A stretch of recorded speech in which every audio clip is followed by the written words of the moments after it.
ධනවත් පියා දිලිඳු පියා දෙවන පරිච්ඡේදයේ 3 වන කොටස. මට තේරෙන්නේ නෑ මා කීවේ නිකටෙහි අතක් රඳවා ගනිමින් කල්පනා කරමිනි. ඒ ගැන දැන්ම කලබල වෙන්න ඕනේ නෑ. සල්ලි ලැබෙන හින්දා රස්සාව කරන හැමෝටම ඒ විදිහේ බයක් තියෙනවා කියලා විතරක් තේරුම් ගත්තනම් ඇති. ඒ අයට බිලක් ගෙවද්දි බයක් දැනෙනවා. ප්‍රමාණවත් සල්ලි නොලැබේවි කියලා බයයි. හැම දෙයකදීම මුලට එන්නේ බය තමයි. වැඩක් අලුතෙන් පටන් ගන්න බයයි. ඒ විදිහේ අය තමයි මොකක් හරි වෘත්තියක යෙදෙන්න ඉගෙන ගන්න. ඒකට තමයි සල්ලි ඕනේ හින්දා රස්සාව කරනවා කියන්නේ. ඒ වගේ මිනිස්සු හරියට සල්ලි වල වහල්ලු වෙනවා. අන්තිමේදී රස්සාවටයි ප්‍රධානීන්ටයි වෛර කරනවා. දොස් කියනවා. හොඳයි අපි වෙනුවෙන් සල්ලි සේවය කරන එක ඉගෙන ගන්න එක ඒකට වැඩිය සාමුලින්ම වෙනස් දෙයක්ද?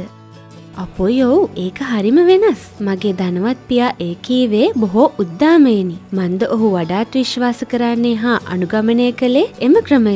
අප දෙදෙනා අතර ක්‍රමයෙන් සුහදතාවයක් වර්ධනය වෙමින් තිබුණි. ඔහු පවසන දෙය මම හොඳින් අවධාරණය කරගත්තෙමි. මට එක්වරම සිහිපත් වූයේ මාගේ පාසල් මිතුරන්නේ. මේ වන විටදී කුඩා කණ්ඩායම් බේස්බෝල තරඟය ආරම්භ වී ඇතුවාට සැකයක් නොවේ. නමුත් හේතු කිහිපයක් මත මම පැයකට ශත 10 වැටුපට රස්සාව කරන්නට ලැබීම ගැන සතුටු වෙමි. මගේ මිතුරන්ට පාසලේදී ඉගෙනීමට නොලැබෙන යම් දෙයක් ඉගෙනීමට ලැබුණු බවක් දැන් මට හැඟේ. ඉගෙන ගන්න ලෑස්තිද? ධනවත් පියා මගෙන් ඇසීය. අපොයෝ මම ශනිකවම කියවෙමි.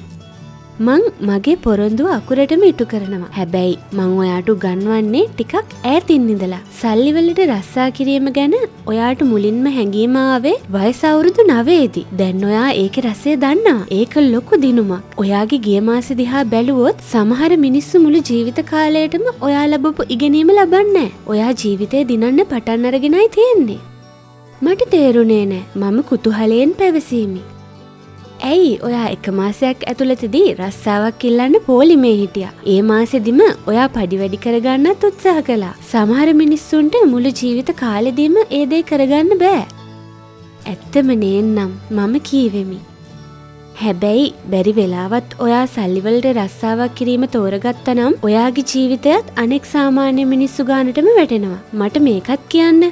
මාටින් මහත්මිය පැය 3කට පස්සේ ශත 30ක් ඔයාගේ අතේ තියද්දී ඔයාට ඇති වුණ හැඟීම මොකක්ද? මම මදක් කල්පනා කළෙමි. ඒ ගාන මට මදි කියලායි හිතුනේ. හරියටම කිසිම දෙයක් ලැබුණේ නෑ වගේ. ඒ හින්දා මට කලකිරීමකුත් ඇති වුණා. හැම සේවකයෙකුටම සිද්ධ වෙන දෙයක් ඕක. පඩිය අතට ගත්තාම ලොකු කලකිරීම් ඇති වෙනවා. ඒකට හේතුව බදුයි වෙනත් අඩු කිරීම් කළාම සේවකයන්ට ඉතුරු වෙන දෙයක් නෑ. ඔයා කියන්නේ සේවකයෙක්ගේ අතට මට වගේ සම්පූර්ණ පඩියම ලැබෙන්නේ නැද්ද? මම පුදුමයෙන් නැසීමි. මට ශත 30ක වැටුපක් සම්පූර්ණයෙන්ම ලැබුණු ලෙසින් අන් සියලු සේවකයන්ටද එසේ ලැබෙතයි සිතුවෙමි. දෙයියනේ ඔයා තාම සල්ලි ගැන මොනවත්ම දන්නේ නෑනේ. මම දන්නේ කොහොමද? මං තාම පුංචිනේ. මා කීවේ ලැජ්ජාවෙනි. මුලින්ම ආණ්ඩුව Tamanගේ කොටස වෙන් කරගන්නවා. ආණ්ඩුවත් අපේ පඩිවලට විදිනවද? ඇයි බදු? අපි හම්බ කරන සෑම සතයකටම බදු ගෙවන්න ඕන. අපි වියදම් කරන සෑම සතයකටම බදු ගෙවන්න ඕන. ඔයා ඉතුරු කරන සල්ලි වලට බදු ගෙවනවා. කොටින්ම අපේ මරණයේදීත් බදු ගෙවන්න සිද්ධ වෙනවා කියලා ඔයා දන්නේ නෑනේ. මිනිස්සුන්ගෙන් ඒ විදිහට ආණ්ඩුවට සල්ලි කපා ගන්න ඉඩ දීලා එයාලා බලන් ඉන්නේ.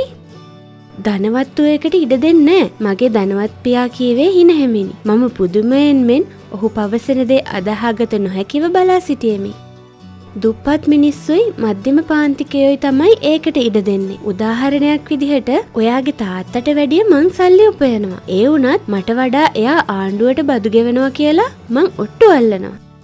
එහෙම වෙන්නේ කොහොමද? ඒකෙන් අපේ තාත්තට අසාධාරණයක් සිද්ධ වෙනවනේ. ඒකට විරුද්ධව දුප්පත් මිනිස්සු මොනවා හරි කරන්න ඕන. නව හැවිරිදි දරුවෙකුගේ මනසට වැටහෙන අන්දමින් මම කියවෙමි. ධනවත් පියා මදක් නිහඬ විය. සමහර විට එසේ වූයේ ඔහු පවසන දෙයට සවන් නොදී මා පඬිතකම් දෙඩීම විය යුතුය. එහෙයින් කට ප්‍රවේශම් කර ගැනීමට මම තීරණය කළෙමි. එහෙත් ධනවත් පියා කී දෙයින් මගේ සිත නොසන්සුන් වූයේ දිලිඳු පියාට සිදුවන අසාධාරණය ගැන සිතීමෙනි. රජයට වැඩිපුර බදු ගෙවීමට සිදුවීම පිළිබඳව මගේ පියා දුක්බරව දොඩනු මට නිතරම ඇසී තිබේ. එහෙත් මෙහිදී මට එක්තරා පැනයක්ද මතුව තිබේ. ඒ මෙතරම් වයසට ගිහින් මගේ දිලිඳු පියාට ජීවිතේ පාඩම් කියා නොදුන්නේ මන්ද යන්නේ. ඒ දේවල් ඉගෙන ගන්න කැමතිද? ධනවත් පියා පුටුවෙහි පිටුපසට හේතු වී විමසීය. මම එයට එකග වූ බවක් ඇඟවීමට හිස සැලීමි.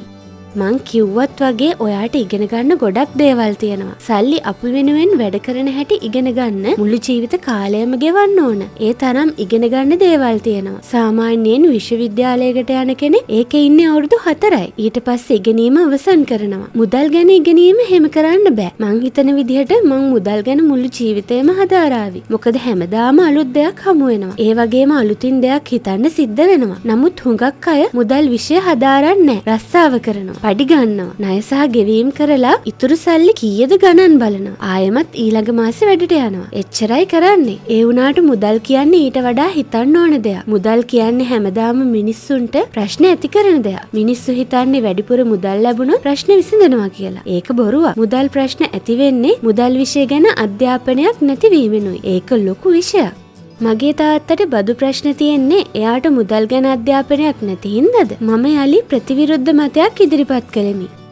මුදල් අපි වෙනුවෙන් සේවය කිරීම හදාරද්දි බදු කියන්නේ ඒකේ පුංචි කොටසක් විතරයි. අද මට දැනගන්න ඕනේ ඔයාට මුදල් වල හැසිරීම ඉගෙන ගන්න ආසාවක් තියනවද නැද්ද කියලා විතරයි. මොකද හැමෝටම ඒ ආසාව පිහිටන්නේ නැහැ. මොකද හුඟක් මිනිසුන් ඉගෙන ගන්න හදන්නේ හොඳ රස්සාවක් හොයාගෙන සතුටින් ජීවත් වෙන්න විතරයි. ඊට පස්සේ යාලා හුඟක් මුදල් උපයනවා. නමුත් හැමදාම යාලට මුදල් ප්‍රශ්න. ඒකෙන් මිදෙන්න තවත් වැඩිපුර රස්සාවක් කරන්න ඕන. අන්තිමේදී මුදල් වල වහලෙක් වේවි. හැමදාම මුදල් උපයන්න හිතනවා මිසක් ඒ ගැන ටිකක් ගැඹුරෙන් හිතන්න වෙලාවක් එන්නේ නැහැ. ඕක තමයි අද කාලේ මිනිස්සුන්ගේ ජීවිතේ. ඒ හින්දා මොන දේ ඉගෙන ගත්තත් මුදල් හැසිරවීම ගැනත් ඉගෙන ගන්න ඕනමයි. නැත්නම් ඒ මනුස්සයාට සල්ලි කරදර කරනවා. හොඳයි. මං මේ හැම දෙයක්ම හොඳට ඉගෙන ගන්නම්. මා කීවේ ඔහුගේ අදහස් වලට කෘතඥ වීමක් ලෙසිනි.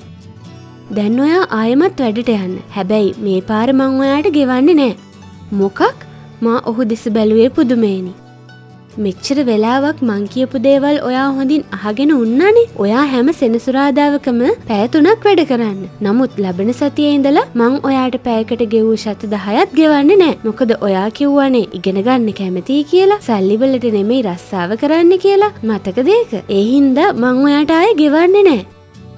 මා මේ අසන්නේ මොනවාදයි මට අදහාගත නොහැකිය. මං මේ විදිහටම මයික් එක්කත් කතා කළා. එයාත් ඉගෙන ගන්න කැමති. එයා දැනටමත් නොමිලේ අපේ සුපර් මාකට් එකේ වැඩ. පරක්කු නොවී ඔයත් වැඩට යන්න. මම අඳුන් කුඳුන් නූවෙමි. ඒ සමගම මසිත උපන්නේ දැඩි කෝපයකි. ඒක හරිම අසාධාරණයි. මීට කලින් අඩුවෙන් හරි ඔයා අපිට කීයක් හරි ගෙවුවා. දැන් ඒකටත් වංචා කරන්නද හදන්නේ? මම කෑ ගැස්සුවෙමි. දැන් ඔයා වචන වෙනස් කරන්න හදනවා. ඔයා කිව්වේ ඉගෙන ගන්න කැමතියි කියලානේ. මේ දේවල් ඔයා ඉගෙන නොගත්තොත් ඔයත් කවදා හරි උදේ මාව හම්බ වෙන්න ඇවිදින් හිටපු ගෑනු දෙන්නයි මිනිහයි වගේ පඩියට රස්සාවක් කරાવી. එහෙම නැත්නම් ඔයාලගේ තාත්තා වගේ හුඟක් සල්ලි හම්බ කරලත් ණය ගොඩකට මැදි වෙලා ඉඳීවි. ඔයාට ඕනේ නම් අපි ආයෙමත් අපේ පරණ ගනුදෙනුව වෙච්ච පැයකට ශත 10ට යමු. එහෙමත් හොඳ නැත්නම් අයින් වෙලා ගිහින් රස්සාවක් හොයාගන්න. දැන් මම මොකද කරන්නේ? කිසිත් නොදොඩා මම කල්පනා කළෙමි. සියුම් කෝපයකින් සිත පිරී තිබීමෙන් කිසිදු අදහසක් ඒ වෙත නොආවේය. ඒ අතරතුරේදී ධනවත් පියා තම අසුනෙන් නැගිට මා වෙත පැමිණියේය. මේක හොඳට පාවිච්චි කරන්න. ඔහු කීවේ මගේ හිසට තට්ටුවක් දමමිනි. ඔයා ඔලු ගෙඩිය හරියට පාවිච්චි කළොත් වැඩි දවසක් යන්න කලින් ඔයාට මේ අවස්ථාව දීපු එකට මට ස්තුති කරනවා ෂුවර් එකටම. ඒත් එක්කම ඔයා ධනවත් මිනිහෙක් වෙන්නත් පටන් අරගෙන ඉවරයි. ඔහු පවසන සියලු දේ විශ්වාස කිරීම මා අත්හැර දමා අවසන්නේ. මගෙන් ගිලිහෙන සෑම වදනකින්ම අයුතු ප්‍රයෝජන ගැනීමට ඔහු වෙහෙසේ. අනෙක ඔහු මගේ සියලු හැඟීම්ද මර්ධනය කර ඇත. මා මෙහි පැමිණියේ වැටුප් වැඩි කර ගැනීමට වුවද දැන් ඔහු මට පවසන්නේ නොමිලේ රැකියාව කිරීමකි. මම අතරමංව සිටියෙමි. මේක හොඳට පාවිච්චි කරන්න. දැන් මෙතනින් පිට වෙලා ගිහින් ආයෙත් වැඩ පටන් ගන්න. ඔහු යලිත් මගේ හිසට තට්ටු කරමින් කීය. ධනවත්තු මුදලට රැකියාව නොකරති.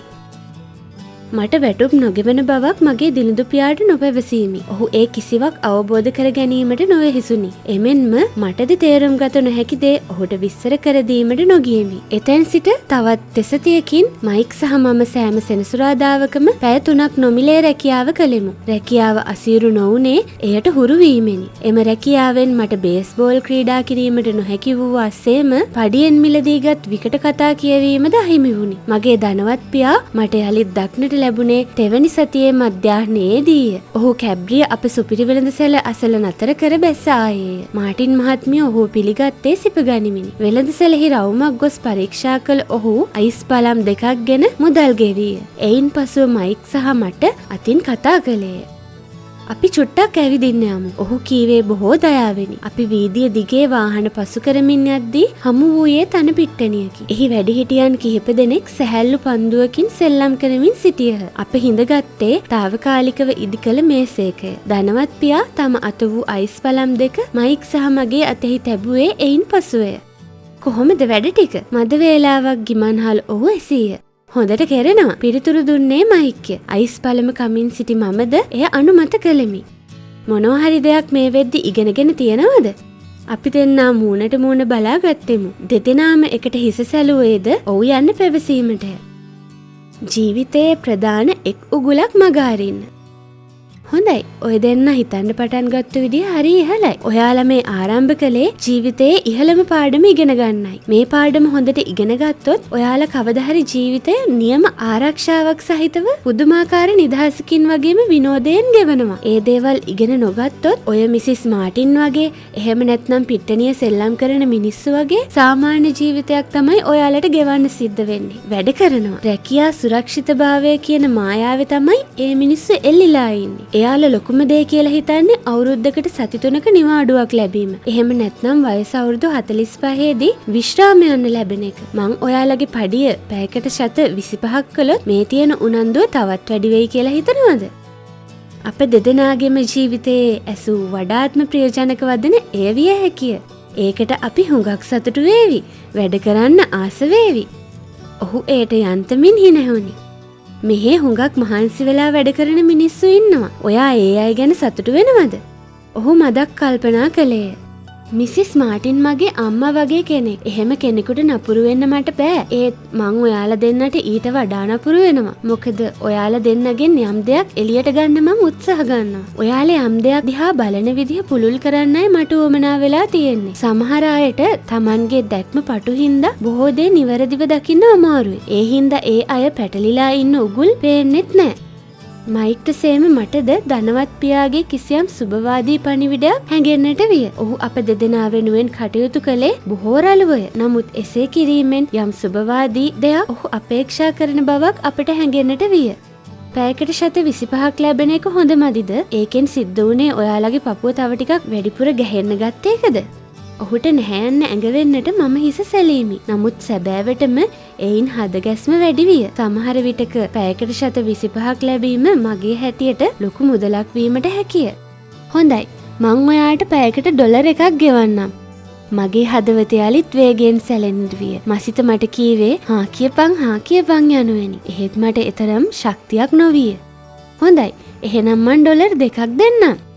එය ඇසීමෙන් මගේ නවහැවිරිදි මොළය සහ හදවත පුපුරා ගියේය. මන්ද 1956 දී පැයකට ඩොලර් 2ක වැටුපක් ලැබෙන ළමයා ලෝ ධනවත්ම දරුවා වීමටද හැකිය. ඒ තරමින් මුදල් ඉපැයීම මට සිහිනයකින් හෝ සිතා ගැනීමට අසීරුය. එම යෝජනාවට එකඟ වීමට මට අවශ්‍ය විය. එමෙන්ම එය ලැබීමටද මට අවශ්‍ය විය. අලුත් බයිසිකලයක්, අලුත් බේස්බෝල් අත්වැස්මක් මගේ සිතෙහි ඇඳුනි. මුදල් පෙන්නුවොත් මිතුරන්ගේ ආදරයද යහමින් ලැබෙන බවක් මට හැඟුණේ ජිමීට මිතුරන් ආදරය වූ ස්වරූපය සිහිපත් වීමෙනි. එමෙන්ම ධනවත් මිතුරෙකු වූ ජිමී සහ ඔහුගේ මිතුරන් තවදුරටත් මට දුප්පතායයි පැවසීමටද ඉඩක් නොවේ. එහෙත් මම ධනවත් පියා ඉදිරියේ නිහඬ වූයෙමි. මගේ මොළය පමණට වඩා රත් වීමෙන් එහි විලායකයක් දැවි ගියේදයි සැක සහිතය. මන්ද මා නිසල්මනේ සිටියේ කල්පනාවේ කිසිවක් නොමැතිවය. ඒ කෙසේ වෙතත් එම ඩොලර් 2 මට අත්‍යවශ්‍යව තිබුණි. අයිස් පළම දියවී මගේ අත දිගේ ගලනු මට නොදැනුනි. අවසානයේදී ඉතිරි වූයේ කෝටුව පමණි. අයිස්ක්‍රීම් බිම වැටුණු තැනට කුහුඹුව වහා පැමිණ එහි රස බැලූහ.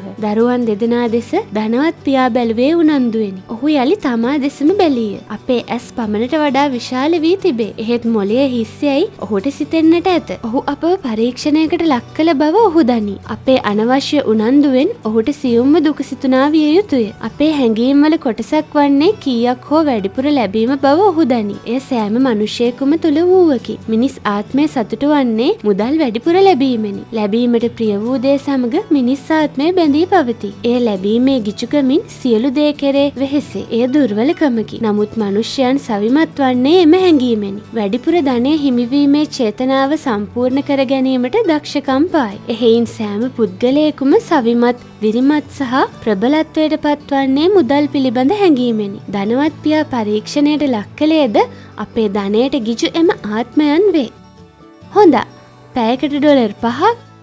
මගේ මුළු සිරුරම නිහඬ විය. දෙවියන් වහන්සේගේ හඬ මට ඇසුනි. ඔහු සැබෑවටම වෙනස් වේද? නොමැතිනම් මෙය අප වෙහෙසට සහ කලකිරීමට පත් කරවන මායාවක්ද? මෙවර ධනවත් පියා ඉදිරිපත් කළ යෝජනාව අප දෙදෙනාටම ප්‍රමාණයෙන් වැඩි වූවකි. අදහා ගැනීමට අසීරු වූවකි. 1956 දී අපේ වයසේ කිසිදු ළමයෙකු පැයකට ඩොලර් 5ක් උපයා නොමැති බව පැහැදිලිය. සිත හා කය දෙකෙන්ම උපන් අප්‍රමාණ උනන්දුව පවා ගිලිහී ගියේ ඒ දැරීමට ඇති අසීරුව මතය. මියගිය අයෙකුගේ මුළු සිරුරම නිහඬය. මම හොරහින් මයික් දෙස බැලීමි. ඔහුද මට නොදෙවනිය. ඔහුද මදෙස හොරහින් බැලුවේ මේ සිදුවන්නේ ලෝක පුදුමයක්ද යන්න විමසීමට. නමුත් අප දෙදෙනාම කිසිවක් කර කියා ගැනීමට අසීරුව ගල් ගැසී සිටියෙමු. අවශ්‍යව තිබුණේ ප්‍රබල නිහඬවීමක් පමණි. දෙවන පරිච්ඡේදයේ 4 වන කොටසින් යළිත් හමුවෙමු.